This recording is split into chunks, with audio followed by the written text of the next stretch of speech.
Shalom. Es para mí una alegría y un privilegio poder estar el día de hoy aquí junto con ustedes, mis amados. Quiero de antemano ofrecer disculpas, ya que de repente en los televisores, que son un auxilio para de repente las pantallas o la visual, no se está proyectando. Tenemos un fallo de energía en el sector, pero pues Baruch Hashem, el manejo, digamos, lo que tiene la Keilah da para que tengamos, por el esquema que tiene electricidad, un sistema de luz, de electricidad, de fluido eléctrico que nos está permitiendo desarrollar el servicio y todo. Los vecinos están sin energía. Entonces, por eso también hay una baja en algunas zonas en donde sí no estamos prendiendo las luces, y también el sistema hidráulico que funciona con motobombas y demás no puede funcionar. Por lo tanto, les agradecemos entender el tema, sobre todo a nivel de la presión en los baños. Eso fue como un anuncio así curioso para poder iniciar y explicar también que no sé si se esté viendo. Creo que ahorita prendió este. ¿Se está viendo allí? Este de aquí, si no, está apagado. No, pero intentar prender a ver si prende, pero creo que está, aún así se intente, no se va a ver. De todas formas, vamos a apoyarnos en algunas ocasiones en algunas imágenes, o sobre todo para hacer un poco entendible, digerible, algo de lo que Hashem nos permita compartir el día de hoy. Lo primero que quisiera hacer entonces es que me acompañen en una oración y que dispongamos de este tiempo para que sea Hashem bendiciéndonos y sea Él tomando el control y hablándonos. Padre, te damos gracias. Hoy queremos cumplir de corazón lo que dice tu palabra, de congregarnos, de venir a un nuevo ciclo, Señor, motivados a aprender Torah, a estudiar y a descansar, Señor. Dice el texto que tú hiciste, Shabbat Bainafash, obtuviste respiro. Es lo que deseamos, Señor, cesar y obtener el respiro para nuestras almas, para que podamos estar seguros en ti, tranquilos en ti. Ponemos toda circunstancia que nos quite la paz delante de ti, todo pensamiento lo llevamos cautivo a tu obediencia, oh Mashiach, y permítenos tener también refuah shelema, sanidad plena para los miembros de nuestra comunidad y personas que están en este instante afectadas en su salud. Señor, yo hoy te pido que por los méritos de Yeshua, del estudio de Torah que hacemos, seas tú sanándoles y bendiciéndonos en esta mañana, en el poderoso nombre de tu Hijo, Yeshua, el Mashiach de Israel, nuestro sanador. Y te damos gracias y abre nuestro corazón a tu Torah, al entendimiento de tu palabra. Amén. Wow, bienvenidos, un nuevo ciclo. Es para mí un honor, un privilegio, una alegría. Varias ocasiones el pastor de la comunidad me ha pedido el favor que comparta Parashá Bereshit, que no es una parashá fácil, es una de las parashot probablemente más complejas o más interesantes a la vez, tantos temas, tantas circunstancias, que quiera Hashem podamos en su infinita misericordia abordarlos de la mejor manera y acercarnos a Él con amor, con bendición. Y quiero que hagamos hoy un ejercicio pedagógico y práctico, que es el siguiente. Antes de estudiar Torah, antes de leer la Torah, se bendice al Eterno. Es como el ejercicio que hacemos habitual. No sé si le pasó que nos vamos a sentar a comer y tan pronto te vas a sentar a comer, ya vas a comer, entonces dices, ¿ya oró? ¿Cierto? ¿Ya oraste? ¿Ya diste gracias? Y generalmente el que primero manda la mano es el que lo ponen entonces a que ore y da tú las gracias ya que quieres participar. En ese orden de ideas, esta costumbre, esta tradición viene de un contexto bíblico en donde si comparamos la Torah, la palabra del Señor, con nuestro alimento espiritual, ¿qué hay que hacer antes de comer? Dar gracias, bendecirlo. Y ahora usted dirá, ay, pero que uno solo dé gracias y ya, porque es que ¿por qué todos los que pasan a leer tienen que decir lo mismo? Pues porque es su porción, es decir, es el momento en donde no puedo yo equiparar, no puedo yo generalizar y decir, ay, porque somos muy cómodos.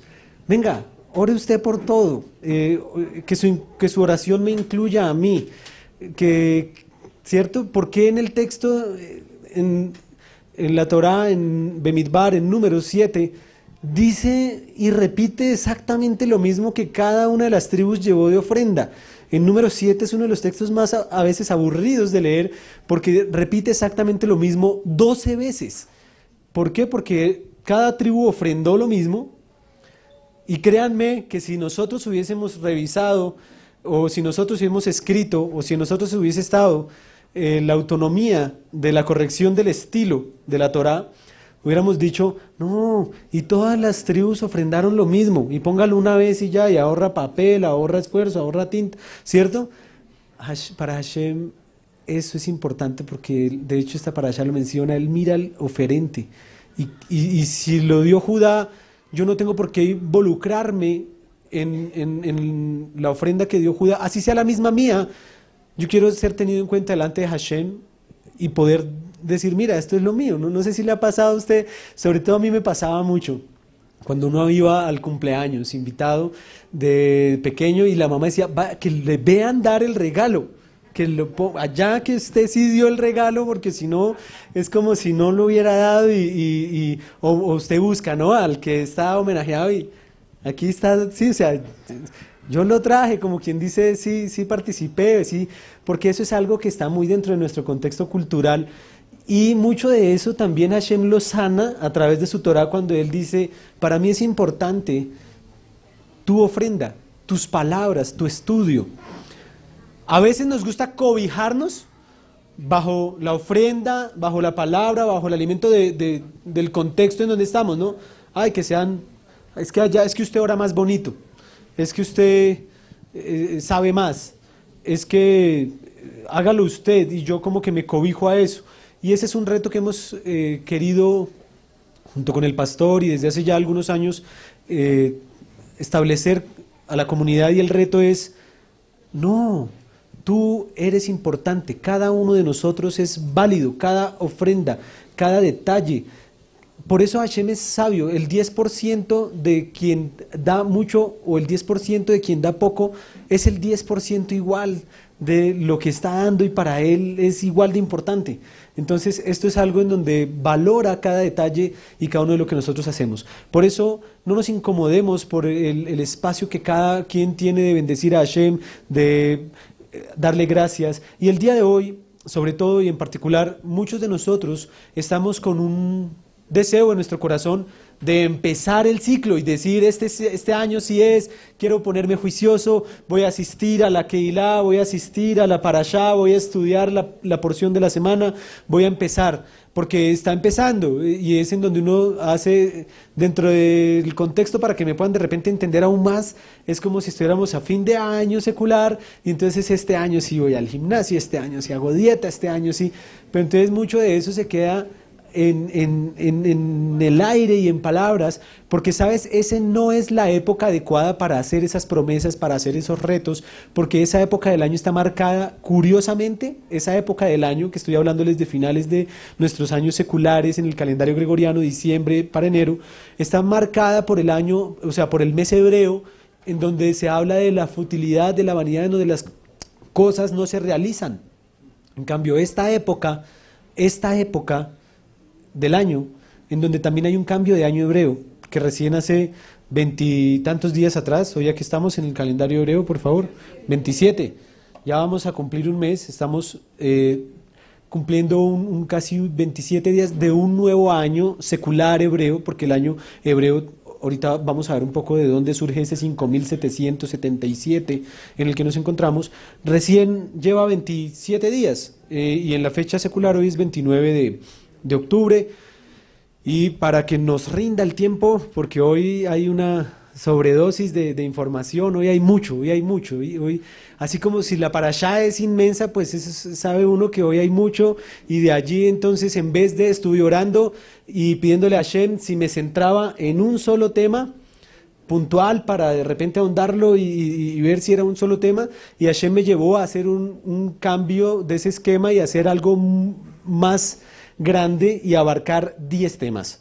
Entonces hoy vamos a abarcar 10 temas y eso es todo un reto, ¿sí? Así que preste atención esté concentrado, y por eso quiero que hagamos lo que vamos a hacer. Les dije que se hace una bendición, se hace una oración. Todos los días por la mañana el pueblo de Israel hace una oración en el tiempo de oración, y quiero que hoy la hagamos todos juntos.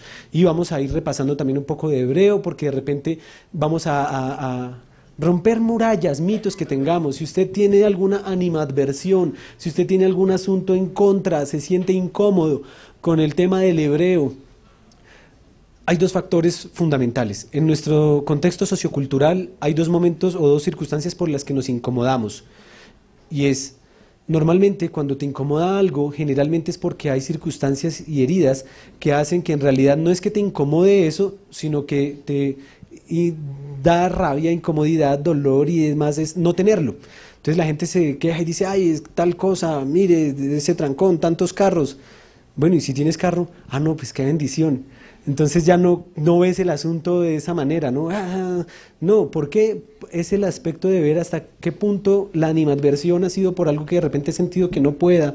Y aquí Hashem desea renovarnos también nuestra mente. Él dice, si alguien siente que está falto de sabiduría, ¿qué dice la Brihasha?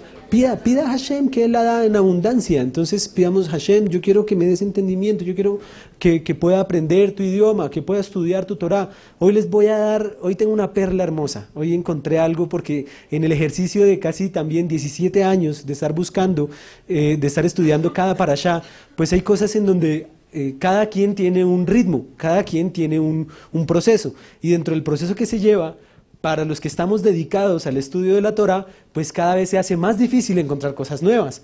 Pero ese es el reto hermoso de la Torah, que aunque pasen 17 ciclos, en nuestro caso somos unos adolescentes, unos bebés. Imagínense los rabinos que llevan 50, 60, 70 años dándole ciclo tras ciclo a la Torah, siguen aún con el deseo de encontrar detalles y cosas que no han visto antes, y las encuentran. Por eso dice que la Torah es una fuente inagotable, que el mismo Mashiach nos dirá, vengan y beban de mí, que soy una fuente de agua viva. Es como darnos cuenta de que si tomo agua de un pozo, tener cuidado porque se va a acabar, no, siempre va a estar renovándose y va a estar encontrándose algo nuevo. Y hay algo interesantísimo en lo particular de esta reflexión que encontré, que nunca había visto, nunca. Y lo encontré por un comentario, obviamente de un rabino, y ahí es en donde hago una claridad, y precisamente es dentro del contexto en hebreo, es decir, en el texto en hebreo. Fuera del texto en hebreo no se puede lograr, a menos de que tengas una buena Biblia o Biblias de estudio en donde te referencien y tú te dediques a estudiar la Biblia, no solo a leerla. Entonces quiero que hagamos esta oración. Dice el pueblo de Israel todos los días. Estas son 3 bendiciones que el pueblo de Israel hace agradeciendo a Elohim por haber revelado la Torah al pueblo de Israel. Diga conmigo, Baruch atah Adonai, Eloheinu melech haolam, Asher kitshanu, bemizbotav, betzivanu, al dibrei Torah. Bendito eres tú, Adonai, Elohim nuestro, soberano del universo, que nos has santificado con tus mandamientos y nos has ordenado con respecto al estudio de las palabras de tu Torah. Diga conmigo, por favor, Adonai, Elohim nuestro, haz que las palabras de tu Torah sean gratas en nuestra boca y en las bocas de todo el pueblo de Israel, que tanto nosotros como nuestros descendientes, así como los descendientes de nuestros descendientes y los descendientes de tu pueblo Israel, y dígalo con toda la kavaná, con toda la motivación apropiada, dice, seamos todos conocedores de tu nombre, estudiosos de tu Torah, en aras de ella misma. Baruch atah Adonai, Hamelamed Torah leamó Israel. Bendito eres tú, Adonai, que enseñas Torah a tu pueblo Israel. Y la última bendición es la que hemos constantemente ido haciendo aquí cada vez que leemos Torah. Es la última y dice, Baruch atah Adonai, Eloheinu melech haolam, asher bacharbanu, mikol ha'amim, benatan lanu, et torato. Baruch atah Adonai, Noten HaTorah. Amén. Bendito eres tú, Adonai, Elohim nuestro, soberano del universo, que nos has escogido de entre las naciones y nos has otorgado tu Torah. Bendito eres tú, eterno, donador de la Torah. Amén. Amén. Esto todos los días lo dicen. Y como se dice esto, dicen, hay que estudiar Torah inmediatamente. ¿Y saben qué pasaje de la Torah estudian inmediatamente después de que dicen estas 3 bendiciones cada mañana? Yevarejeja Adonai beishmereja, yaer Adonai panav veleja bikuneka, isa Adonai panav veleja yasem leja shalom. Amén. Y dicen, basta solo con recitarlo, con pensar en la Birkat Kohanim para cumplir esto que acabamos de decir de estudiar Torah. Y por eso en los Sidurim, en las oraciones, se dice en ese momento, o se lee la Birkat Kohanim, porque es el deseo de cumplir el estudio de la Torah.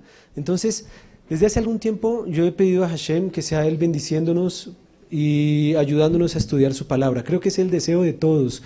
No estamos diciendo cosas por decir, no estamos repitiendo cosas por repetir. Estamos procurando hacer las cosas con entendimiento, acercándonos de corazón sincero a Hashem. Él escucha y Él entiende nuestra plegaria en español. No es necesario hacerla en hebreo ahora. Si yo me reto, si yo empiezo a hablarle, si yo empiezo a bendecir su nombre en hebreo, créame que es como un padre que ve que su hijo está empezando a hablar y se enternece y nos bendice porque también nos da la capacidad de entender cosas que dentro de nuestro contexto y nuestro idioma no se entienden a plenitud, y cuando uno las entiende en su contexto las disfruta de una manera increíble. Quiero entonces invitarlos a una introducción general a la Torah. ¿Qué es la Torah? Y no sé si tengamos a disposición, yo hice algunas imágenes muy rápidas, y me toca apoyarme, imagínense, tenemos harto material aquí de referencia, que se fije que la Torah es como palabra en hebreo, viene de una palabra que significa yará. Y el sefer, el rollo, yo creo que podemos apagar estos dos esta primera línea, perfecto, y ahí se alcanza a ver. Este rollo, este pergamino que implica la Torah, tiene 304.805 letras. 304.805 letras, están contadas. De hecho, ¿cómo se llama el que escribe la Torah? ¿Cómo se le dice en hebreo? Se le dice sofer. Sofer viene de sefer. Sefer es rollo, libro. Sofer es quien escribe un rollo, un libro. Pero la raíz de la palabra sofer viene de mispar, que es número, que es contar, lesaper, y es como quien cuenta, 1, 2, 3, 4, 5. ¿Y por qué tienen que contar? Porque ellos no escriben la Torah de una manera racional, entendiendo lo que están escribiendo, en el sentido en que si tú lo haces de una manera racional, puedes llegar a involucrar tu voluntad, tu pensamiento, puedes llegar a poner una palabra desde tu acomodo. Y por eso entonces ellos lo hacen es letra por letra contándolas, y por eso saben exactamente que hay 304.850 letras. En palabras esto es aproximado, 79.000 palabras tiene la Torah. Copiar un pergamino tarda aproximadamente 2.000 horas. 2.000 horas puede llegar a tardar copiar un pergamino. Dice, esto es aproximadamente el trabajo de todo un año. De todo un año, en donde cada vez que viene, por ejemplo, el nombre sagrado, él tiene que hacer lavado de sus manos, hacer la bendición y escribir el nombre sagrado. Y ahí continuar. Hay un caso interesante, por ejemplo, en la Torah, y es que hay un nombre muy particular dentro de la Torah que es Amalek, sobre el cual se ha dicho, borrarás la memoria de Amalek. ¿Saben qué hace un sofer al empezar a escribir un rollo de Torah? Escribe grande Amalek, con su pergamino, con su tinta, con su pluma, y cada vez que él limpia la tinta y cada vez que él limpia la pluma, tacha y lo hace sobre el nombre de Amalek, y al final eso queda un solo manchón inmenso, negro, grande, en donde están buscando cumplir así, erradicar completamente la memoria de Amalek.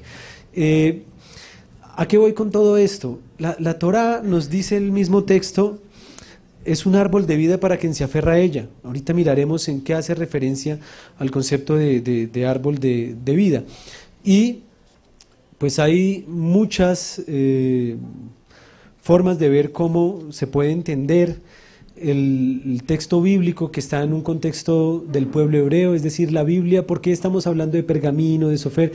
Porque este fue su origen, es decir, de allí es oriunda la Torá, de allí viene la palabra de Hashem, y hay que saber, cuando uno quiere estudiar algo, cuando uno se apasiona por algo, uno empieza a mirar de dónde viene, qué es, qué significa. La Torá como tal entonces consiste en 5 libros. 5 libros son los que la componen. Esto se llegó a conocer dentro de la tradición cristiana como Pentateuco. Pentateuco, penta es 5, y teuco era una palabra griega para estuche, y eran los estuches en donde guardaban los rollos de la Torá, para que se conservaran. ¿De qué está hecha la Torá? De pergamino. El pergamino generalmente es de un animal que sea kosher, generalmente se escoge un cordero o un cabrito, y cuando se les quita la piel a estos animales, la parte interna de la piel tiene una membrana que es la que se conoce como el pergamino, pasa por un proceso de limpieza, y ese pergamino es el que se utiliza para escribir sobre él. Esto es, digamos, un origen bastante interesante de la Torá, ya que aquí también hay una alusión mesiánica muy hermosa. Si decimos que el pergamino en donde está escrita la Torá es de piel de cordero, es interesante ver que hay 2 maderos que sostienen a esa piel de cordero que está allí, ¿sí? Y ahí hay una alusión clara a nuestro Mesías Yeshua, quien es la Torá viviente, quien en 2 maderos, él como cordero, fue expuesto y fue crucificado. ¿Y saben qué es lo más interesante? El rollo de la Torá como tal, cada columna de la Torá, cada columna empieza con una letra en particular. Todas las columnas de la Torá, menos la primera que empieza Bereshit, bara Elohim, pero de resto todas las columnas empiezan con la letra Baf. Y la letra Baf en hebreo es como un clavo. Y los rabinos diseñaron, es decir, ya la Torá se sabe cómo se tiene que escribir para que siempre de esa manera, y siempre empiece la columna con una Baf.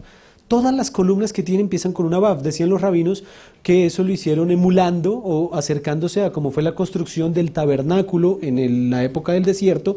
El tabernáculo estaba sostenido en el desierto, y lo prensaban con algo que se llamaba clavos, ¿sí? O una especie de puntillas, y esos clavos en hebreo se dice vavim. Vavim es el plural de baf. ¿Ustedes han hecho alguna tienda de campaña? De repente han acampado, se han dado cuenta cómo son las estacas con las que uno pone, son como una llave Bristol, y eso es exactamente la baf. Y así es que empiezan, dicen los rabinos, para clavar la Torá en el pergamino. Y ahí es en donde decimos, ¿quién es aquel que con la Baf fue traspasado para estar allí, ser esa Torá viviente en esos 2 maderos que representa para nosotros esa vida eterna? Porque el texto que acabamos de decir ahorita, que sacamos la Torá, que está en Proverbios, dice, Etz Haim Hila Mahazakim Ba, dice, árbol de vida es para los que se aferran a ella, y los que la sostienen son dichosos. Entonces, ahorita vamos a ver a qué se hace toda esta referencia, que no es otra cosa clara, y en alusión a nuestro mismo Mesías. Por lo tanto, lo que estamos haciendo no es una adoración a un libro, a un rollo, no es un asunto en que de repente alguno haya dicho, no, es que ahora con la Torá, tanta cosa, tanta... No, es entender lo que ello significa, representa, y también dar un poco de respeto al contexto del pueblo de Israel, porque no nos imaginamos las circunstancias por las que tuvo que pasar el pueblo de Israel para que un rollo de Torá, por ejemplo, como el que hoy día tenemos, hubiese llegado a nuestras manos. Hay conmemoraciones que hacen de la Shoah, del Holocausto, y hay un Sefer Torá muy, muy querido aquí por la sinagoga alemana de la ciudad de Bogotá. Hay un Sefer Torá que trajo una familia huyendo de la Shoah, y obviamente es huyendo de Alemania, trajeron un Sefer Torá en su maleta y llegaron aquí a Colombia, y ese está guardado y lo tienen, mejor dicho, de una manera muy simbólica también lo que representa, porque el rabino hizo una reflexión que a mí me impactó cuando él dijo, no es que hayan traído un Sefer Torá a esta familia, es en tiempo de guerra, en tiempo de persecución, ¿qué dejaron de traer por traer un rollo de Torá?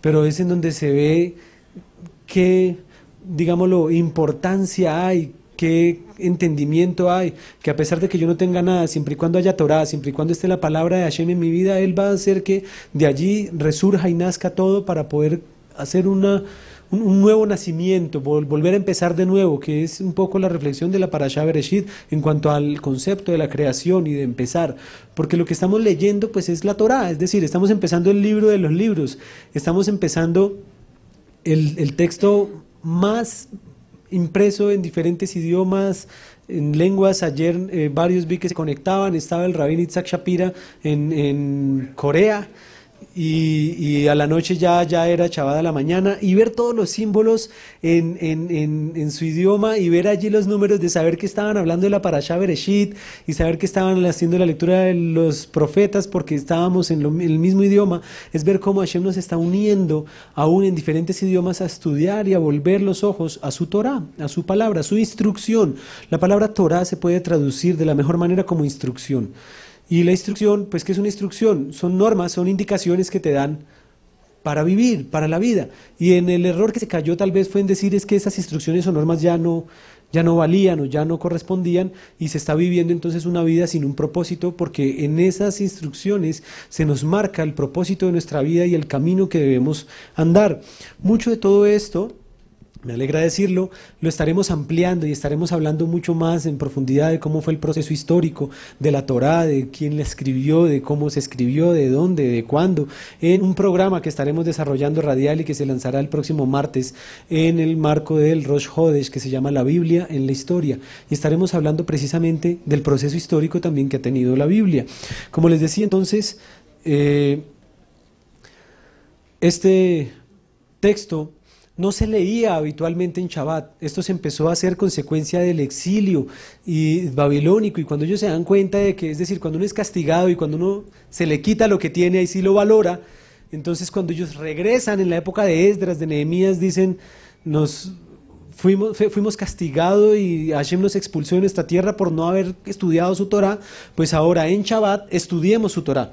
Y por eso es a partir de Esdras y Nehemías, siglo V antes de la era común, que se empieza recién a leer la Torá en Shabbat. Antes no se hacía.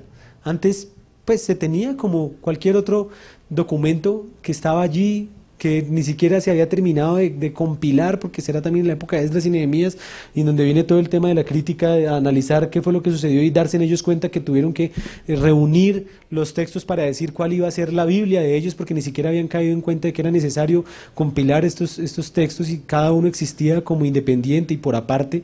No existía la Biblia completa, sino que eran libros independientes. En el caso de Yeshua, recuerden que cuando él pasa a leer, dice, le pasaron el libro del profeta Isaías. O sea, era un rollo solo de Isaías. Y de hecho, probablemente de las lecturas que se tenían, y de ahí leían. Pero no estaba, sí, le pasaron la Biblia y buscaban, no. Era un ejercicio de seguir una lectura establecida en donde se tenía. El libro de la Torá como tal entonces se estableció y se organizó en 54 porciones. Antes se leía y se tenía en un ciclo más largo, de 3 años, en donde se leían 150 porciones, eran 150 parashot. Eso era en la época de Yeshua, por ejemplo. En la época de Yeshua era un ciclo de 3 años. Qué interesante, ¿cuánto fue que duró el ministerio de nuestro Mesías? Ese tiempo. Entonces lo que hizo el Mashiach fue ir en paralelo probablemente con un ciclo de Torá, cumpliendo todo lo que en ella está escrito, es decir, cumplió todo un ciclo de Torá que era de 3 años, y allí, finalizando este ciclo, da su vida y nos abre un camino increíble al Padre para entender qué es eso de la Torá, qué riqueza es, qué maravilla es la que nos ha permitido ahora tener. Entonces, se perdieron muchas haftarot, y se perdieron, es decir, se perdieron en el sentido en que al tener 150 porciones parashot, había también 150 lecturas de los profetas. ¿Por qué se leen los profetas? Porque hubo una época histórica en que el pueblo de Israel no pudo leer la Torá. ¿Se acuerdan de la época de los Seleucidas? ¿Se acuerdan de la época de los Macabeos que habían prohibido estudiar la Torá? El pueblo de Israel no es como nosotros, en el sentido de que cuando no viene el profesor a clase, uno dice, no vino el profesor, y se pone a molestar, ¿cierto? El pueblo de Israel dice, no vino el profesor a clase, ¿qué tocaba hacer y qué tocaba aprender hoy? Y se ponen a hacerlo. Eso fue lo mismo, se les prohibió la Torá, y ellos no dijeron, pues como está prohibida, pues yo no la leo. No, ¿qué hicieron? buscaron textos parecidos o similares a lo que se debía leer en los profetas que no estaban prohibidos y leían solo los profetas. Entonces, durante mucho tiempo, el pueblo de Israel, en el tiempo de la lectura de la Torá, no podían leer la Torá, leían era los profetas. Recuerde que los profetas en el pensamiento hebreo arrancan desde Josué en adelante y la Biblia está organizada de otra manera. No está organizada como está nuestra Biblia organizada. La Biblia hebrea está distribuida en 3 grandes divisiones. La Torá, que son los 5 libros que conocemos, luego siguen los Nevi'im, que son los profetas, y luego van los Ketubim, que son los escritos. Eso da una sigla, Torá, Nevi'im y Ketubim, las primeras 3 letras nos forman la palabra Tanaj. De ahí que al Antiguo Testamento o a que todo lo que nosotros conocemos como la Biblia hebrea se le diga Tanaj, que es el Antiguo Testamento, y está distribuido de esa manera. Aquí les suelto otra perla hermosísima y una riqueza que hay. Yeshua en sus comentarios va a decir: generación malvada, sobre ustedes caerá el juicio y vendrán y se traerá a cuenta desde la sangre de Abel hasta la sangre de Zacarías, hijo de Berequías. ¿Por qué Yeshua dice eso? En nuestro contexto eso da lo mismo. Para una persona que no conoce el contexto hebreo, va a decir, pues porque iba a caer juicio y ya. No. ¿Cuál es el primer asesinato que se narra en la Biblia? El de Abel. La Biblia hebrea termina, la Tanaj, ¿en qué libro termina? ¿Quién me ayuda?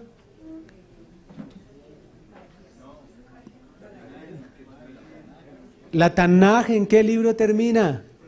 Con Teilim empieza la sección de Ketubim, y hay hartos, Teilim, Mishlei. En Malaquías no, porque Malaquías es un profeta. Entonces Malaquías está dentro de los Nevi'im. Entonces los Ketubim terminan con un libro. Oiga, con que salgan con esto hoy aprendido, yo me siento satisfecho. ¿Con qué libro termina la Biblia hebrea? Muy bien, Segunda de Crónicas. Que no se dice segunda, sino segundo, porque no es una carta, es todo un libro. Segundo libro de Crónicas, Dibrei Hayamim 2. Y curiosamente es en Dibrei Hayamim, en el segundo libro de Crónicas, que se narra el asesinato de Zacarías, hijo de Berequías. Entonces, ¿qué está diciendo Yeshua? Desde el primer asesinato que encuentran en la Tanaj hasta el último asesinato que encuentran en la Tanaj, que es el de Zacarías, hijo de Berequías, va a ser juzgada, es decir, de toda la Tanaj, de todo lo que se conoce como el Antiguo Testamento, solo que en su orden adecuado. Entonces, estas son cosas que solo vamos a entender dentro de nuestro contexto. Por eso también va a decir el Evangelio de Lucas: no ardía nuestro corazón cuando nos explicaba y nos habló de que el Mashiach tenía que padecer en la ley, en los profetas y en los salmos. Eso es una forma hebrea de referirse a toda la Tanaj, porque está la ley, que es la Torá, los profetas, y luego dice los salmos. Los salmos es la forma de referirse a la sección que inicia con ellos, que es la sección de los Ketubim, de los escritos. ¿Hasta aquí estamos bien? Bueno, entonces se leían en la época en que estaba prohibida la lectura de la Torá, lecturas de los profetas. Por ejemplo, la lectura que hizo Yeshua, esa fue de las que se perdió, porque al reducir una cantidad de porciones de 150 solo a 54, tuvieron que establecer y decir cuál haftará se queda y cuáles ya no se leen. Dentro de esas haftarot que se perdieron, es decir, que se dejaron de leer, se dejó de leer Isaías 53, se dejó de leer Isaías 61, se dejó de leer todos estos textos que son tan tremendamente proféticos y mesiánicos, precisamente por la figura de Yeshua como un eje que marcó la historia también del judaísmo y de su época. Y nosotros leemos no solo la Haftará, sino también hacemos lectura de Brit Hadashah para reforzar los conceptos en la interpretación mesiánica de la Torá. Bien, eso es una introducción muy general sobre la Torá, y esperamos poco a poco luego ir ahondando más en ella. Sobre Bereshit, ¿qué podemos decir como libro? Es el primer libro de la Torá. En la Torá no existían ni capítulos ni versículos. De hecho no existen, en la Torá no existen ni capítulos, ni versículos, ni vocales en el rollo, por eso a veces es tan complejo, y esperamos y téngannos paciencia, y sobre todo más bien feliciten a quienes están pasando a leer Torá y a quienes están haciendo el ejercicio de leer la Torá sin vocales, porque es todo un reto y es algo especial que el Señor nos ha concedido. Pero entonces, ¿cómo hacían para ubicarse? ¿Cómo decían, vamos a Génesis 1:1? Decían, vamos a la porción de Bereshit. Y también ahí no solo hicieron eso, sino que distribuyeron el honor de la lectura en 7 personas que leyeran para también dividir esa porción en 7 secciones que pudiera uno hablar de una en particular. Entonces, por eso hay 7 personas que pasan a leer la Torá. Esto todo se sacó del libro de Esdras y de Nehemías. Ahí está todo el ceder, todo el orden que hacemos está tomado desde la Biblia. No estamos haciendo nada que no esté en la Torá. De hecho, nuestro Mesías mismo vivió el servicio sinagogal y cuando fue llamado a la lectura de los profetas, él no quedó asombrado, quedó como diciendo esto que es tan raro, ¿por qué hay tanta liturgia? Dejen que el Espíritu fluya. No, todo lo contrario, él vino a decir, aquí el Espíritu del Señor está sobre mí, me ungió y explicó, es decir, ¿por qué va a ser tan positivo el desarrollo del mensaje mesiánico? Porque Pablo, porque Pedro, porque todos ellos iban ¿a dónde iban a hablar? A las sinagogas, cada Shabbat, leamos el libro de Hechos. Entonces, dentro de un contexto sinagogal ellos participaban, y no solo participaban, sino entendían y hablaban y exponían al Mashiach, y muchos creían y aceptaban. Entonces es volver a nuestros orígenes y raíces cuando hacemos lo que estamos haciendo. No se sienta ajeno, no se sienta incómodo, más bien prepárese y siéntase partícipe de algo que es volver a restaurar la palabra de Hashem, el servicio, el culto, porque recuerde lo que dice el libro de Romanos, de ellos son, cuando está hablando del pueblo de Israel, ¿qué es? Los profetas, la revelación, pacto, pero hay una parte puntual que dice el servicio. Miremoslo rápidamente, ayúdenme con el texto, Romanos, si no me equivoco, 9. 9.4, gracias don Uriel, Romanos 9.4, miremoslo rápidamente, sobre todo para estar tranquilos y argumentar o demostrar que lo que hacemos, por qué lo hacemos y con qué propósito lo hacemos. Romanos 9.4, a ver si me ayudan con el video BIM, y alguien que lo tenga entonces, que por favor me ayude a leerlo, ahí está. El pueblo de Israel, de ellos son la adopción como hijos, la gloria, los pactos, la Torá, el privilegio de adorar a Elohim. Así tradujo esta versión, el privilegio de adorar a Elohim. Esto es en otras versiones, y el mismo, si quieren miremos otra versión, por favor, creo que, no sé si te permite ahí mirar otra versión. En otras versiones, sobre todo, por ejemplo, Reina Valera va a decir el servicio. O el culto, miren, el culto. ¿De quién es el culto? El Señor se los dio a ellos, o sea, hay un modo, hay un texto con cierto tufillo antisemita que dice, dichoso el pueblo que sabe alabarte, ¿sí? Y en los textos originales no dice dichoso el pueblo, dice dichoso Israel, es decir, habla de quién es el que sabe aclamar a Hashem, de cómo se hace. El nombre Yehudá significa alabar, el que sabe alabar, el que exalta a Hashem. Si tú querías entrar al santuario tenías que pasar por la tribu que estaba al frente. ¿Cuál era la tribu que estaba al frente? Judá. Entonces esto también es para desmitificar un poco la animadversión que tenemos, porque ¿por qué no se puso así de celoso cuando quisieron imponerle un servicio totalmente dentro de un contexto paganizado? ¿Por qué no somos tan celosos o tan meticulosos cuando nos muestran modelos que hemos adoptado totalmente paganos? En cambio, cuando son dentro del contexto hebreo, ahí sí nos sentimos como un poco, eso también hace parte del acercarnos adecuadamente a lo que Hashem desea. Y hoy nos estamos acercando a la Torá, a su primer libro, a la reflexión de la primera parashá y al reto que tenemos de aprender y de acercarnos. Sigamos porque son 10 temas, este es el segundo. El libro de Bereshit quedó entonces dividido en 12 porciones. Miremos la siguiente diapositiva. Las parashot que tiene Bereshit son 12 porciones. Como no existen capítulos ni versículos, entonces en la Biblia decía, vamos a el texto de Noaj, vamos a Hayei Sará, y ya estaban ubicados en qué parte estaban. Esto también no es solo para el Antiguo Testamento. Si usted quiere entender al Mesías, debe conocer esto. Cuando Yeshua en el madero dice, Elí, Elí, lama sabactani, no está diciendo, Dios mío, ¿por qué me has abandonado? Como una queja, como un reclamo, como una cantidad de circunstancias que hemos oído en diferentes explicaciones, sobre todo descontextualizadas. En una versión contextualizada, lo que Yeshua está diciendo y gritó en el madero, ¿saben qué fue? Yo ya lo he dicho varias veces. Salmo 22. Eso fue lo que Yeshua dijo. Ay, ¿cómo así? Sí, así empieza el Salmo 22 y es la forma de referirse a él, porque en su época todavía no estaban distribuidos Salmo 1, Salmo 2, Salmo 3, no, era como iniciaban. Cada una de estas parashot, porciones, toman el nombre acorde a cómo inicia el texto. Esto lo tomó Roma. Roma dijo, oiga, esto está interesante, y lo adoptó como un modelo, y por eso todas las encíclicas, y por eso todo el contexto romano, dentro del contexto católico, titula y llama a sus encíclicas acorde a las primeras palabras con las que empieza, solo que allí es en latín. Entonces tenemos Nostra Aetate, Dei Verbum, y todas las que existen, que así es como inician en latín, de ahí es tomado.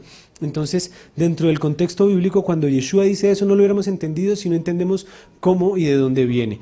Por eso cada porción tiene un nombre, que es una palabra característica. No solo en el caso que tenemos hoy de la porción como tal, sino también del libro. Bereshit es el nombre de la porción de hoy y también es el nombre en general del libro.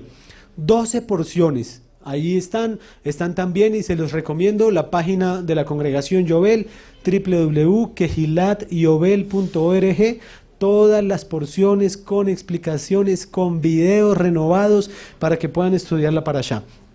Pasemos entonces, luego de este contexto y de esta introducción de Parashá Bereshit, a la parashá en sí misma. Miremos entonces rápidamente. ¿Qué podemos encontrar en esta porción? Pues una infinidad de temas. Partamos de que Bereshit nomás, esta porción, en años puede abarcar millones de años. Y aquí hay que traer una claridad desde el pensamiento bíblico que les dije por qué estamos en el 5777. Y es, desde la interpretación bíblica hebrea, desde el judaísmo tradicional, lo que ellos hicieron fue un ejercicio que tú y yo podemos hacer. Y es coger la parashá de hoy y mirar, y Adán tenía tantos años cuando engendró a Set, y a los tantos años murió, y Set tenía tantos cuando engendró a Enos, y Enos tantos cuando engendró a Cainán, y Cainán a Mahalalel, Mahalalel a... ¿cierto? Y ahí le va a dar usted una serie de años.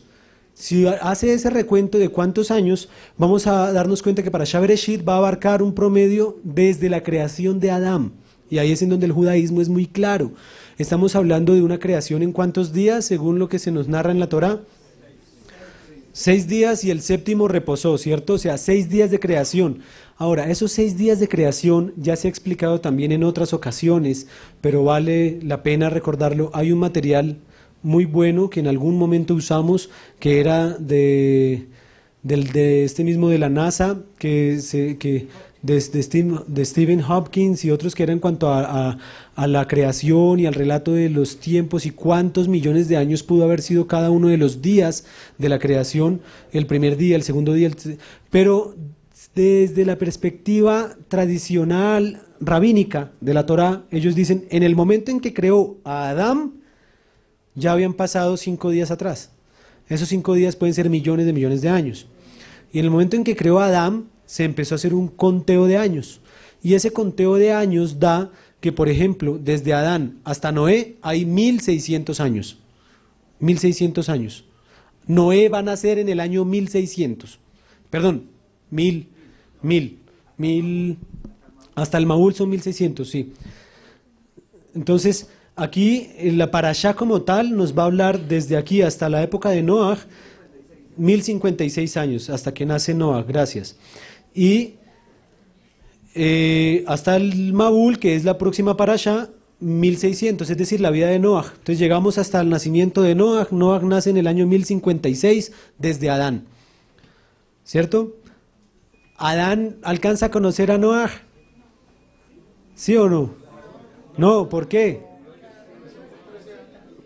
Porque muere a los 930 años.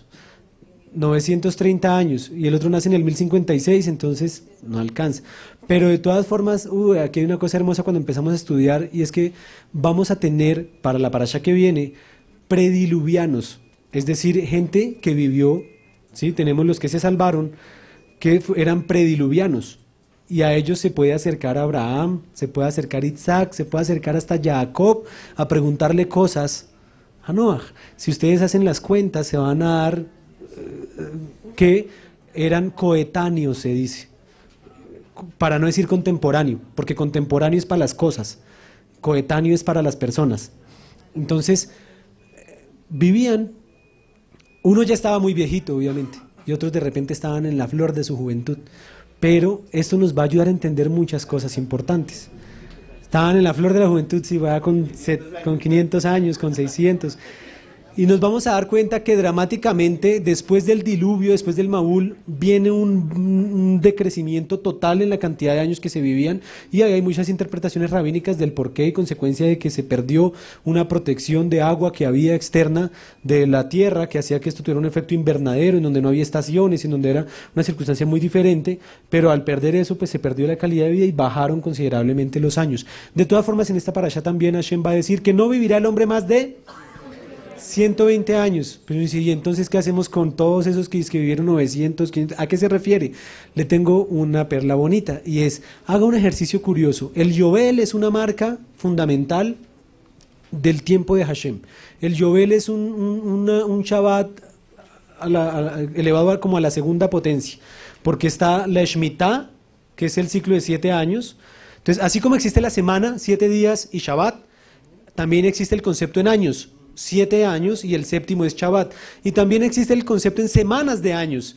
Entonces, 7 veces esos años de Shemitah nos van a dar un año de Yobel. Y ese Yobel, ¿qué número encierra? El número 50.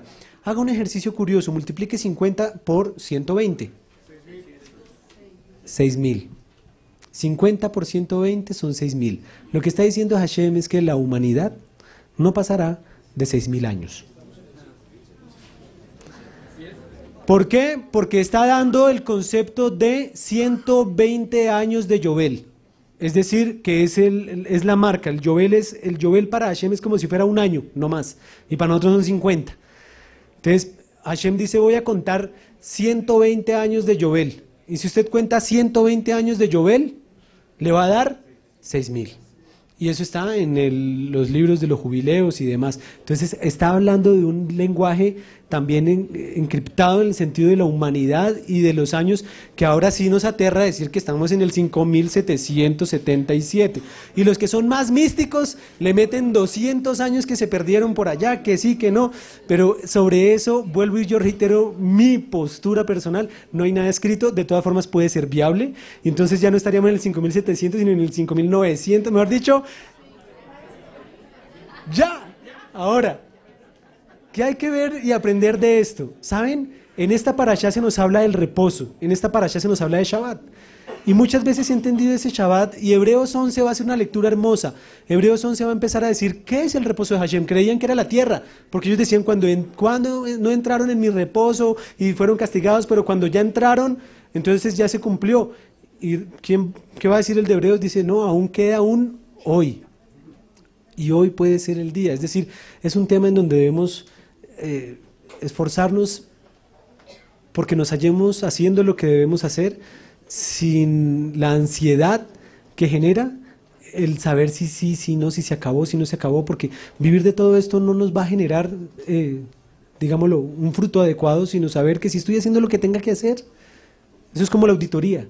Si yo estoy bien, que venga en cualquier momento, pero si no estoy bien, estoy con esa ansiedad. ¿Será que sí? ¿Será que no? ¿Será que tengo las cuentas? ¿Será que no las tengo? Entonces es una invitación también a entender los tiempos de Hashem. Sobre ello hay algo muy hermoso también y bastante complejo de entender. En el texto bíblico dice, Bereshit bara Elohim et hashamayim be'et haaretz. Bereshit, que se tradujo lastimosamente de una manera cercana pero no ideal. No, la traducción literal de Bereshit no sería en el principio. La traducción literal sería en un principio, porque ahí no hay artículo, ¿sí? Ha en hebreo, que es el, la, los, las.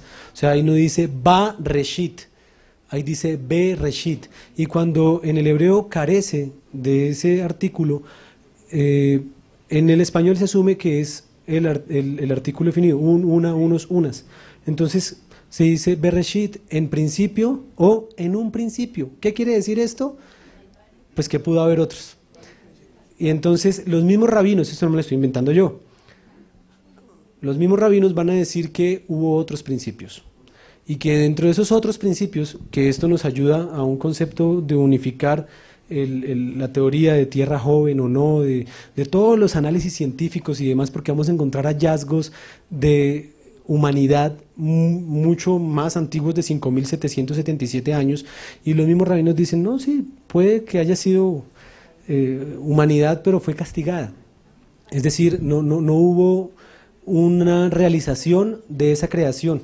Y entonces dice, y eso está en comentarios de la tradición judía, tanto Rashi como también la voz del Sinaí, del rabino Munk, en donde dice que eso es como que intentos, hasta que la torta cuajara, ¿sí? Hasta que la torta saliera en el horno. Entonces cuando no salió, venga a ver que se aprovecha de esta torta y hagamos otra vez esto y vuelve y métala al horno, y hasta que salió. Y eso en la tradición hebrea, a lo que voy es que apela a que había un determinante para que la creación fuera viable. ¿Qué era determinante para que la creación fuera viable? ¿Qué era necesario para que la creación tuviera ese desarrollo, esa vida que hoy día pues ya la vimos que hubo? ¿Qué fue necesario que se diera?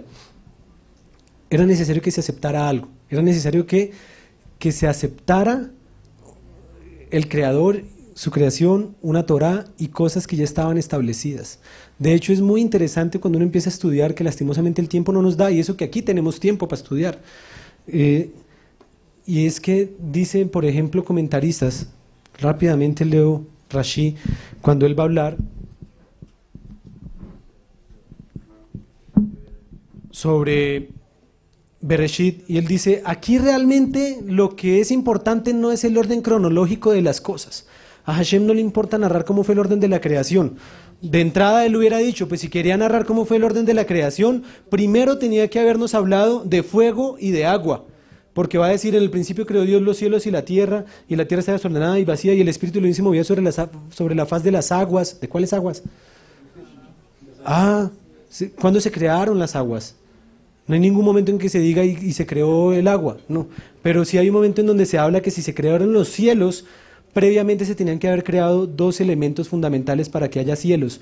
La palabra cielos en hebreo es shamaim, está compuesta por esh y maim, que es fuego y agua. O sea que antes de los cielos y la tierra hubo creación de fuego y de agua. Y ya con esos elementos se crearon ahora los cielos y la tierra. Entonces empieza a mostrarnos que hay muchas circunstancias en donde no es un ejercicio cronológico el deseo que tiene la Torá al ser narrada, y eso nos ha hecho mucho daño en nuestra mentalidad inundada por las lentes y por la interpretación griega y grecorromana, en donde es constantemente como enviada a analizar todo de una manera científica, racional, metódica, en donde tiene que ser en orden. Y si hay un Elohim que sea en orden, es en el orden, pero no en el que nosotros creemos que es nuestro orden. Ese es en donde empieza el conflicto. No es que Dios es un Dios de orden. Bueno, ¿de cuál orden?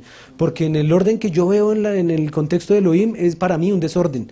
¿Por qué? Porque no es como yo considero el concepto de orden, y ahí es en donde empezamos a chocar, porque para Elohim es diferente el formato y el deseo de cómo quiere establecer este tipo de principios. Entonces, ¿saben qué es lo más hermoso de todo esto? Miren, miremos por ejemplo Proverbios 8:22.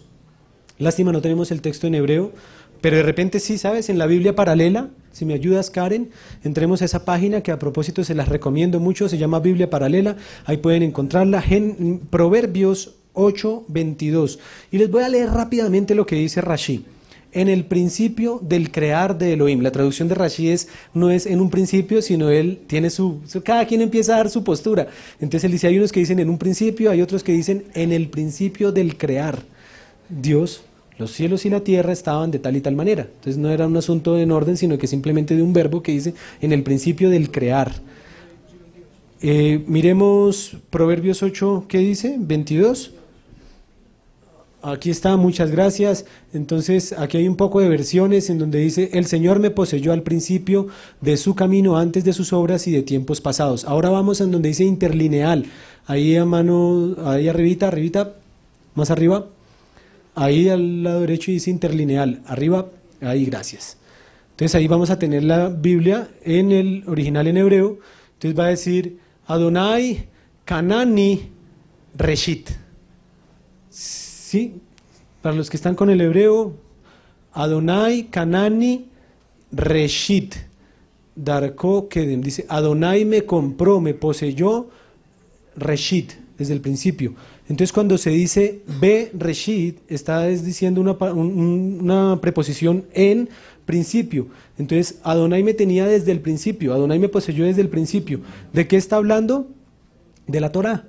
Proverbios, si usted lee el contexto, va a hablar de la palabra de Hashem. Entonces dice Bereshit, en la palabra o por la palabra de Adonai se crearon los cielos y la tierra.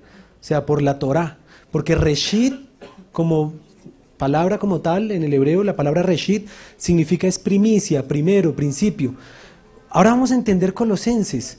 Cuando leemos Colosenses, que dice, porque por medio de Él y para Él y por Él fueron creadas todas las cosas, es claro entender que esa palabra Reshit de Génesis puede aludir claramente también al Mesías.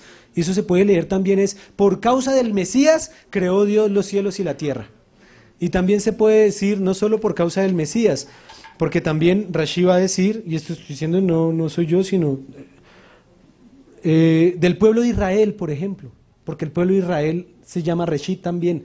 O sea, Reshit puede ser el Mashiach, Reshit puede ser la Torá, Reshit puede ser el pueblo de Israel. Jeremías 2:3.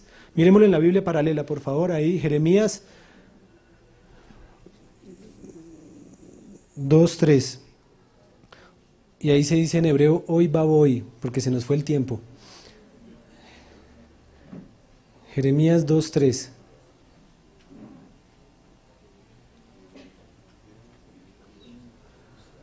Dice, Jeremías 2:3, Kodesh Israel la Adonai, Reshit Tebuato. Dice, santo Israel para Adonai, primicia, ¿sí?, de sus frutos cuando lo seguía en el desierto. O sea, por causa de Israel creó Dios los cielos y la tierra. ¿Me está entendiendo un poco toda la amplitud que puede llegar a haber en esta interpretación de lo que puede llegar a ser ese concepto? Pero entonces, para que por causa de la Torá, por causa de Israel, por causa del mismo Mesías, era necesario que para que la creación se estableciera, hubiese una aceptación por parte de los seres creados, es decir, aceptaran un yugo, aceptaran un creador y aceptaran algo que es todo esto que está creado antes de la misma creación del mundo. De hecho, el Talmud habla de 7 cosas y dentro de esas también se vincula, y es que si quieres que exista mundo, tiene que haber aceptación del Mashiach, tiene que haber aceptación de Israel, tiene que haber aceptación de la Torah, y si no hay aceptación de eso, entonces no hay mundo. ¿Qué fue lo que pasó? ¿Saben con cuántas palabras se creó? Pasemos rápido a la siguiente imagen, y aquí tocó ponerle ya el acelerador. ¿Con cuántas palabras creó Hashem todo lo que fue creado? Pudo haberlo hecho con una sola emanación y ya, si se creara todo, pero él lo hizo con 10. ¿De dónde se sacan estas famosas 10 palabras? Ahí están. En hebreo se dice Bayomer, Bayomer, y están en estos 10 versículos. El verso 1-3, mirámoslo rápidamente, no nos vayamos de la pantalla y lo hacemos aquí con nuestras Biblias. Verso 1-3, Bayomer Elohim Yehi Or, y dijo Elohim, sea la luz. A ese es el primero. Luego el segundo, ¿en dónde está? ¿En qué verso? Verso 6, ¿qué dice? Y dijo Elohim, en el verso 6, Bayomer Elohim Yehi Rakia. Vamos al verso 9. ¿Qué dice? Y dijo, ahí es en donde es fundamental que esto lo vamos a encontrar exclusivamente, o sea, claramente bien en el hebreo. En el español puede haber variaciones, y dijo Adonai, y dijo que haya tal cosa, pero en el hebreo está seguido todo, dice, Bayomer Elohim, Ikbu Amaim. Siguiente, ¿en qué verso está? En el 11. ¿Qué dice el 11? Bayomer Elohim Tadse Haaretz. Verso 14. Dijo Elohim, ¿qué dijo? Yehi Meorot, que haya luminarias. Siguiente verso, 20. ¿Qué dice? Bayomer Elohim Ish Retzu Hamaim Sheretz, que haya sobre la aguas seres vivientes. Siguiente verso. ¿En cuál vamos ya? 24. ¿Qué dice? Bayomer Elohim, Totse Haaretz, Nefesh Hayá, que salga de la tierra alma viviente, produzca la tierra seres vivos. Siguiente, y saben que esto, o sea, esto es un tema para coger con pinzas. En el hebreo literalmente dice Totse haaretz nefesh hayá, que de la tierra salga algo vivo. Y entonces empieza aquí todos los biólogos, todos los que se dan cuenta que hubo un proceso dentro de la creación en donde hubo, por decirlo de una manera difícil a nuestros oídos, pero correcta en el sentido, procesos evolutivos en las especies, es en donde hubo circunstancias en donde la misma Torá nos lo está narrando. Entonces no están peleando con una ni con otra, sino que hubo procesos, hubo creación, y dentro de la creación hubo procesos también de los seres creados. Aquí nosotros somos el mejor ejemplo, en donde ahí vamos. Sigamos, verso 26, ¿qué dice? Vayomer Elohim naaseh Adam betzalmenu, este es el más bonito, y dijo Dios, hagamos al hombre conforme a nuestra imagen, y habla en plural.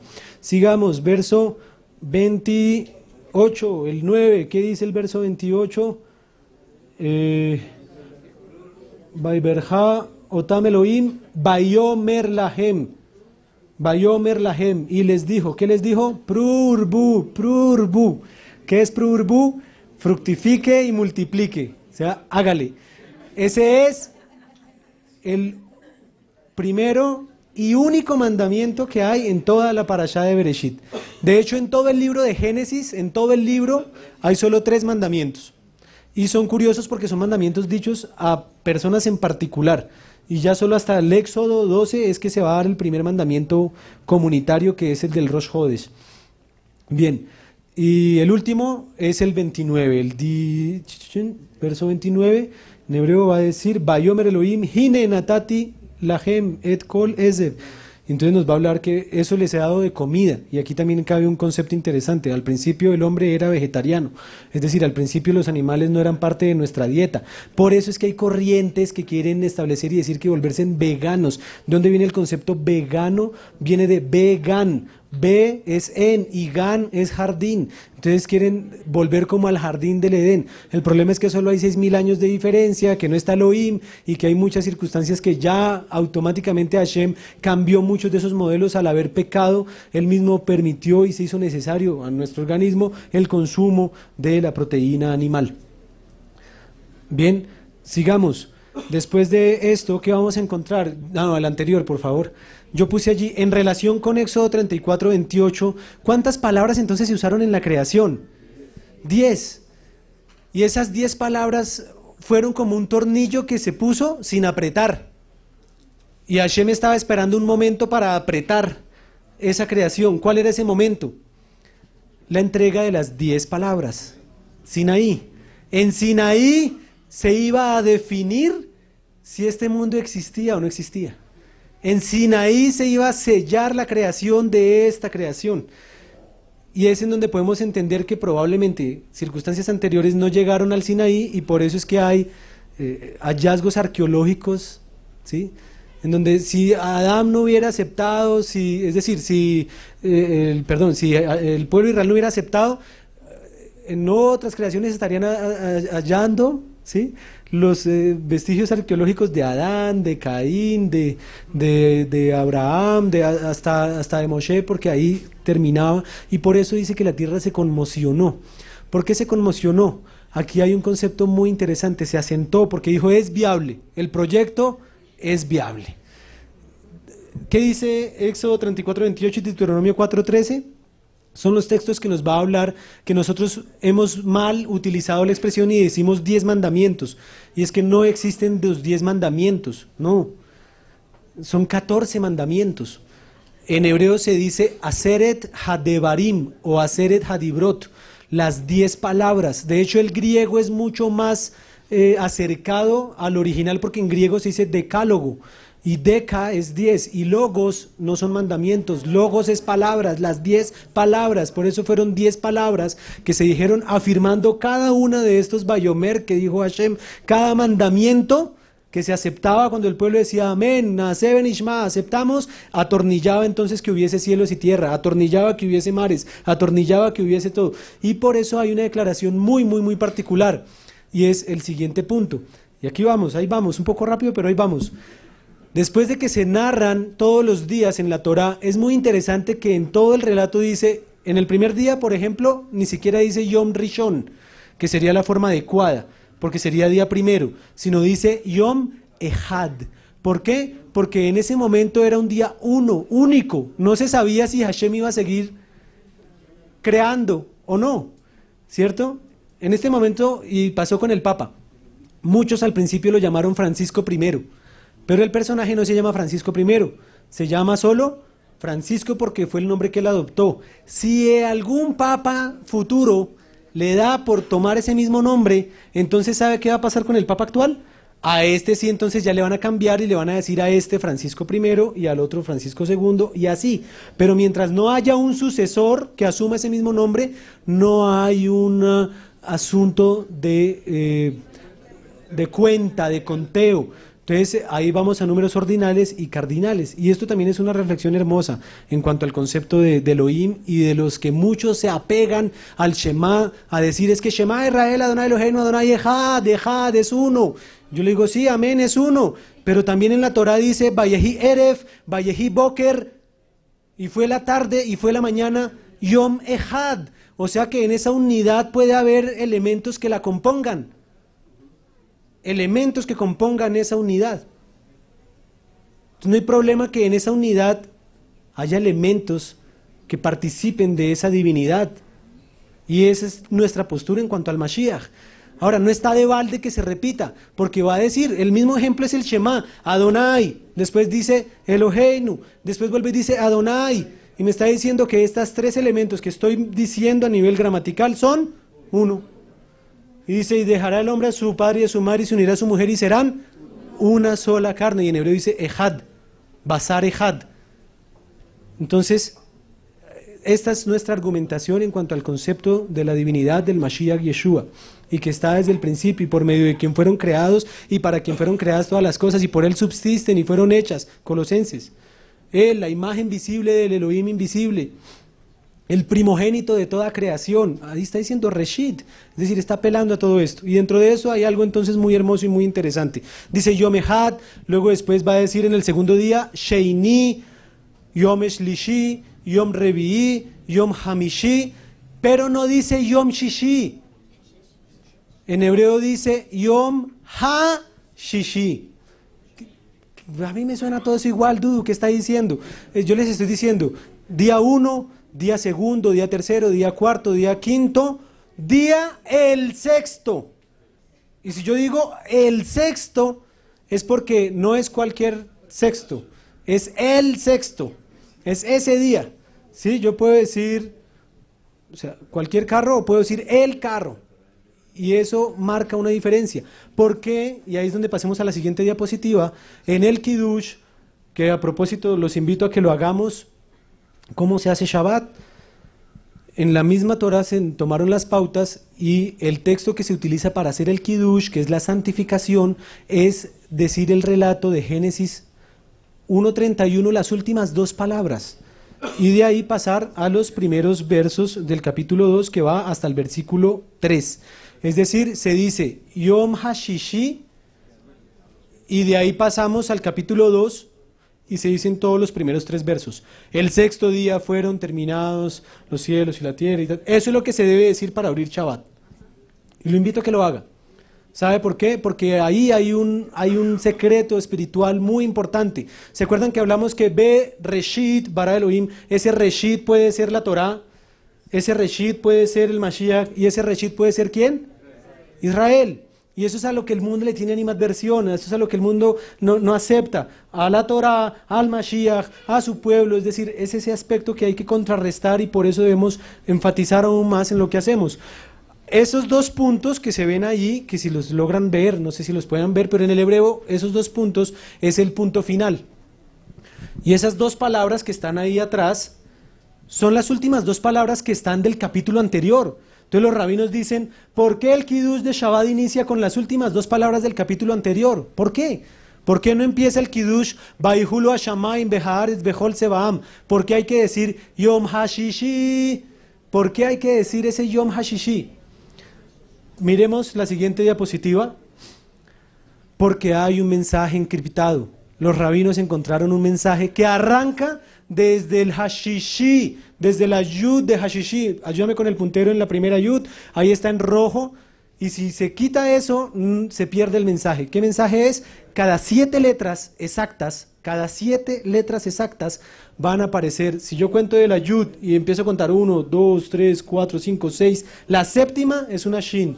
1, 2, 3, 4, 5, 6. La séptima es una Resh, es decir, está en una secuencia exacta de 7. La siguiente 7, 1, 2, 3, 4, 5, 6, 7, la Aleph. Las últimas 7, 1, 2, 3, 4, 5, 6, 7, la Lamed. Pasemos a la siguiente diapositiva. ¿Qué forma esa palabra? Israel. Cuando hacemos el Kiddush y decimos que en el 6º día el Señor completó toda la obra de su creación y que allí estaba la tierra, está hablándonos de el pueblo depositario de Israel. Desde aquí está pensando en Israel. Y lo importante que es hacer Kiddush cada Shabbat, porque cuando hacemos Shabbat estamos bendiciendo y diciéndole a Hashem, Hashem, no estás equivocado en tu proyecto, estamos orando y respaldando el proyecto de Israel, y oramos por tu pueblo, y oramos porque esta nación sea Or la Goim, luz a los gentiles, y sea bendición, y podamos recibir todas las bendiciones y riquezas que hay allí. Por eso cuando se habla que Elohim acabó y completó todo, y que se sintió en reposo, en Shabbat, fue cuando se dio cuenta que ya dentro del concepto estaba Israel, y por eso hacemos Kiddush de esa manera. Dentro de todo esto, pues hay muchos temas más, pero el tiempo apremia. Ya vamos como por el quinto tema. Hay uno muy bonito y muy rápido. Ki Tov, Bayar Elohim, Ki Tov. Y vio Elohim que era bueno. ¿Los ha contado? Si usted los cuenta, se va a dar cuenta de que hay 7 Ki Tov. Puntualmente 6 exactos que dice Ki Tov. Miremoslos muy rápidamente. Están al final del verso 10. Y vio Elohim que era bueno. ¿Cierto? En ese mismo día va a decir, y vio Elohim que era bueno, y fue la tarde y la mañana del tercer día. En el primer día no se menciona que sea bueno, ¿cierto? Perdón, a ver, vamos. La luz era buena, gracias. Ahí dice que la luz era buena. Es en el segundo día que no hay ninguna mención. ¿Por qué? Porque no se ha terminado lo que se estaba haciendo y es hasta el tercer día que se va a terminar. Entonces, en los días de la semana, en el primer día se dice que la luz era buena. En el segundo día no se dice nada bueno.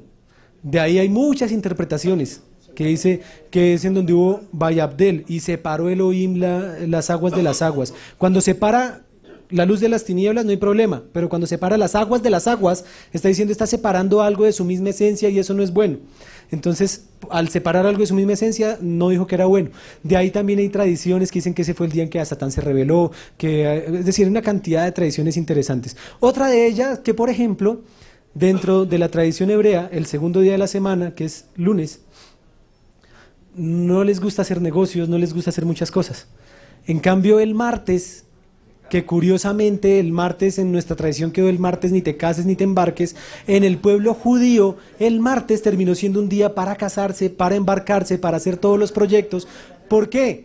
Porque en ese día hay 2 veces que se dice fue bueno, fue bueno. Entonces dice es un día que es muy bueno. Hashem 2 veces dijo que era bueno. Entonces por eso dentro de la tradición hebrea los martes son las bodas en Israel. Y hay mucha cuestión que empieza martes de la noche y todo el miércoles. Bien, si usted sigue contando todos los y vio Dios que era bueno, al final del versículo 18, al final del versículo 21, al final del versículo 31, va a llegar a 7 puntuales que dice y vio Dios que era bueno. Entonces ahí el 7 es un número de plenitud, de perfección y que Kitov, que es bueno. Y hoy quiero orar de una manera especial, sobre todo por aquellos que aún están solitos, porque hay una que es diferente. Uno de estos es diferente de todos los demás. Verso 18, capítulo 2, dice, después dijo Elohim, Lotov. Es la primera vez que aparece, él no dice malo, dice no es bueno. ¿Y qué no es bueno? Que el hombre esté solo. Entonces, hoy aférrese a la palabra de Hashem, diga, Hashem no es bueno, yo quiero que sea bendecido y poderme casar, poder ver que tú tienes un propósito en mi vida para que yo no esté solo. Si hizo realidad en su vida, no acepte eso, palabras que hayan dicho sobre su vida o pactos que usted haya hecho, rompa eso y bendiga su vida para que pueda darse cuenta de que no es bueno estar solo. Amén. Quiero concluir con este tema. Voy. Hay dos, nos quedaron pendientes como 3 en el tintero. Pero entonces de repente en Bedibar Tabán podemos aprovechar y tener preguntas y también comentarios sobre Parashá Bereshit. Cierro con 2 muy bonitos y muy especiales, que son muy rápidos. Etz Haim Hilam Hazakim, árbol de vida. ¿Qué nos narra la Parashá en este día? Dice que, de entrada hablemos rápidamente del kashrut. El kashrut, aquí está impuesto el kashrut. O sea, desde el principio Hashem pone el Shabbat, que es con lo que la gente tiene problema, y pone el Kashrut, con lo que la gente tiene problema. Es decir, desde el origen, con Israel, que es lo que la gente tiene problema, con el Mashiach. Entonces, aquí va a decir cómo es la mentalidad de nuestra cotidianidad. Uy, a usted le prohibieron ahora todo. Usted ahora ya no puede comer nada, ¿verdad? Eso es la misma serpiente hablándole. No, en serio. Mire, capítulo 2, capítulo 3. Capítulo 3. La serpiente era más astuta que todos los animales del campo y le dije a la mujer, con que Dios os ha dicho, no comas de ningún árbol del huerto. O sea, de entrada la serpiente entra descalificando y mintiendo, no comas de ningún árbol del huerto. Entonces usted dice, no, yo sí puedo comer, solo que hay unas cosas que no, ¿cierto? Vea. Entonces la mujer respondió, del fruto puedo comer, pero del árbol que está en el medio dijo, no lo coman. Ojo, pero aquí hay una cosa interesantísima, versículo 3, ni lo toquen, de lo contrario morirán. ¿Y a qué hora salió ni lo toquen? Excelente reflexión, con la cual quiero aprovechar este espacio para públicamente ofrecer mis disculpas, perdón, o sea, pedir perdón si se malinterpretó el tema del velo, cuando dije que no hay un solo texto en la Torá, y quiero reiterar que tal vez se entendió mal, y es, no hay ningún mandamiento en la Torá, o sea, no hay un solo versículo que ordene que la mujer tenga que tener velo.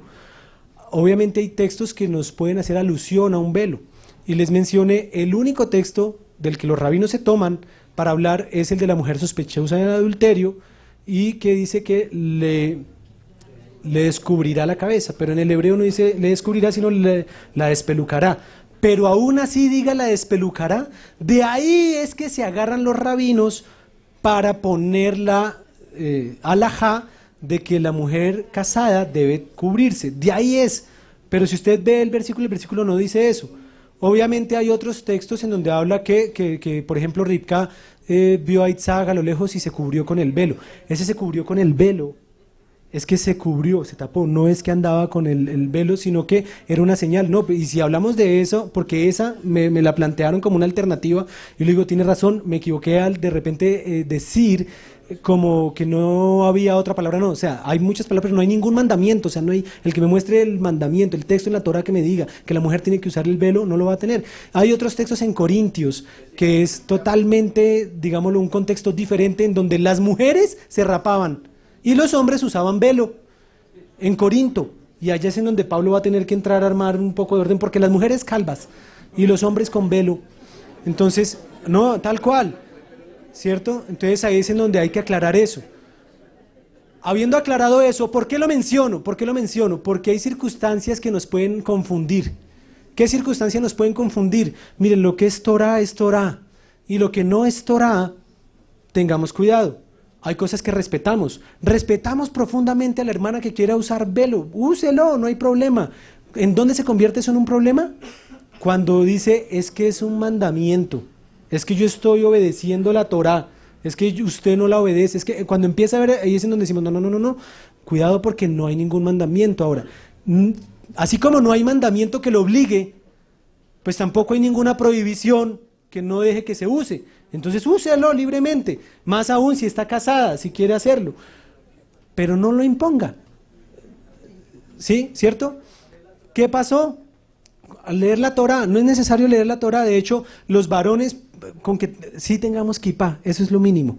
Es decir, para leer Torá o cargarla es tener kipá. Ahora, el talit, como se dieron cuenta en la noche de Simchat Torah, no es necesario usar talit para cargar la Torá ni para leerla. De hecho, todas las Shabbat a la tarde en Minjá, en una sinagoga corriente, sacan la Torá y la leen. ¿Y saben qué leen en el Shabbat a la tarde? La parashá que viene para, mejor dicho, no dejar ni un espacio. Leen 3 aliyot cortitas de la parashá que viene. Y eso se hace, yo y junto con el pastor, tuve la oportunidad de estar en un servicio de Minjá en la sinagoga, en donde hasta se ponen a recochar y a molestar, y fulano saque la Torá y esto, y la sentaron. Y entonces el que estaba sentándola empezaba a girarla y decía, lo que está haciendo Marcos Pekel, porque era Marcos el que lo habían escogido, no se llama Akbá, sino marear la Torá, decía el argentino, que está mareándola, está no sé qué, pero muy normal también, es decir, lo hacen dentro de un contexto muy familiar. Y así hacen la lectura de Torah sin necesidad de que, por ejemplo, se tenga que estar cubierto. Esas son claridades que estamos aprendiendo. Y dentro de eso, esta es muy bonita para ir cerrando y es, Adán cometió un grave error. Adán añadió a la Torah. Adán puso un cerco, siaj, se dice en hebreo, a la Torah. Y eso ha hecho el pueblo judío muchísimo, que es poner cercos a la Torah. Mandamientos que no dio Hashem, pero que los puso el hombre para no incumplir el mandamiento original. Si el mandamiento original es no comas, Adán, cuando le da la orden a su mujer, Adán comete el error de decir, Hashem dijo, no comas ni lo toques. Y de esta alajá, de este mandamiento de hombres, es que se agarra a Satán. ¿Por qué? Porque la serpiente, y todo lo que estoy narrándoles es Midrash, todo lo que estoy narrándoles es tradición judía. Dice el Midrash que ¿saben qué hizo la serpiente con Eva? La empujó hacia el árbol y lo tocó. Y entonces dijo, ¿viste que no te pasó nada? ¿Viste que no moriste? ¿Por qué no comes? Entonces se dan cuenta lo peligroso que es poner normas que no son normas. Por eso estoy haciendo referencia y ofrecí disculpas en este tema, porque son normas que no son normas. Es decir, no están en la Torá. Al no estar en la Torá, tenemos que tener mucho cuidado de decir que eso es de Dios. Esa es nuestra postura en Yovel. Esperamos sea respetada como respetamos a quienes usan todo lo que quieran usar y hacer. No hay problema. Amén. De ahí hay algo hermoso y es que la Torá entonces, había 2 árboles, conocimiento y de la vida, ¿cierto? ¿De cuál comieron? ¿En dónde estaba ese árbol? En el centro.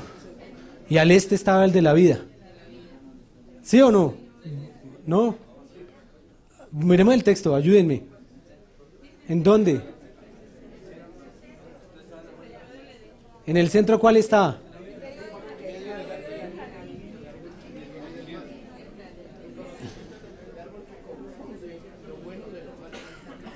A ver, que se nos fue el tiempo. Texto. Génesis 3:3. Pero en cuanto al fruto del árbol que está en medio del jardín, Elohim nos ha dicho, no coman ni lo toquen. En medio del jardín está el del conocimiento del bien y del mal. Y al este está el de la vida. En las sinagogas habituales, nosotros, digámoslo, no estamos dentro de un contexto, pero cuando tengan una oportunidad de ir a una sinagoga habitual, una sinagoga clásica, la sinagoga clásica tiene 2 lugares puntuales resaltados: Aarón HaKodesh y Bimá. ¿En dónde es la Bimá de las sinagogas? En todo el centro de la sinagoga. Entonces, para recrear esta imagen, imagínense aquí la Bimá en el centro, allá el Aarón HaKodesh, y las sillas van hacia los lados y están orando y demás. ¿Por qué esa ubicación es increíble? Es increíble. Porque la Torá se saca desde donde está y por eso se le llama árbol de vida, desde el oriente. Y se traslada hasta el centro a ser leída para restituir el daño que se hizo del bien y del mal, y porque en ella se nos narra lo que está bien y lo que está mal. Y dentro de lo que se dice que sucedió allí, Hashem resguardó el árbol que estaba allá ¿con qué?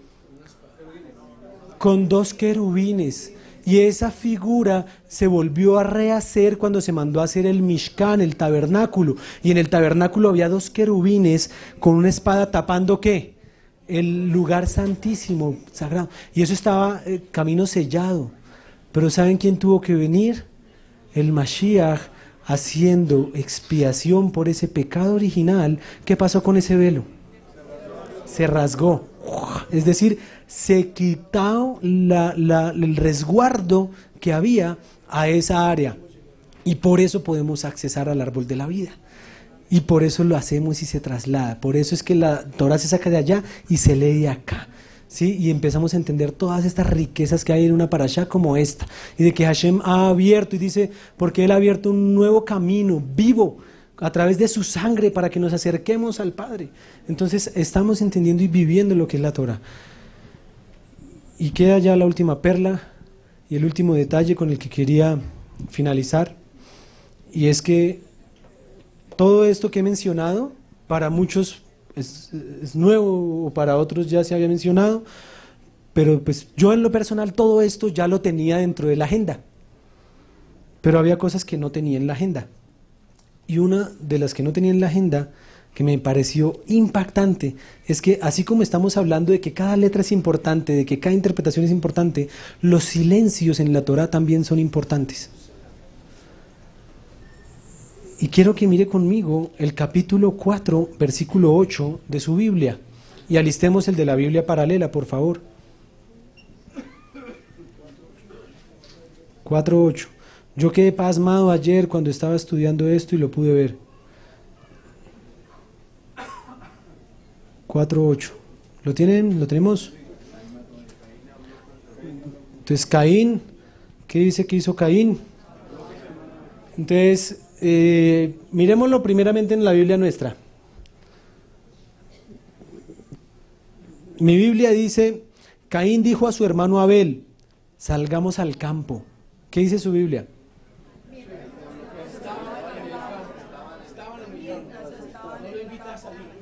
Caín habló con su hermano Abel mientras estaban en el campo. Caín atacó a su hermano y lo mató.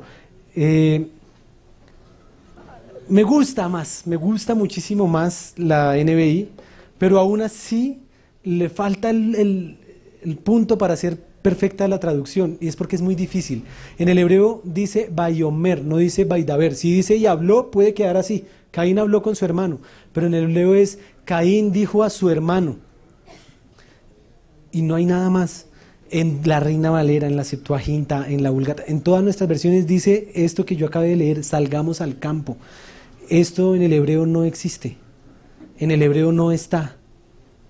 En el hebreo simplemente dice, y ahí sí miremos la Biblia paralela, Vayomer Caín el Abel, el Hebel, y dijo Caín a Hebel, a Ahiv, su hermano, y ahí hay un silencio, porque ya narra después diciendo, Vayehi Vigiot Basadé, y sucedió que cuando estaban en el campo, el otro vino y lo mató. Yo nunca me había dado cuenta, leyendo mi Biblia, esta es una Biblia que me gusta mucho y por eso, digamos, lo tengo, es porque aquí tengo todos los apuntes, todas las cosas, no por ir en contra de la NBI, me gusta mucho la NBI, pero en esta la nota al pie dice algo muy interesante y no sé si lo tengan algunas Biblias de ustedes, dice salgamos al campo. Según versiones antiguas, la frase no se encuentra en el texto hebreo. La frase no se encuentra en el texto hebreo. Y de ahí los rabinos pues han dicho y hecho, ¿saben qué es lo más hermoso? Que en las versiones hebreas hay 3 puntos suspensivos.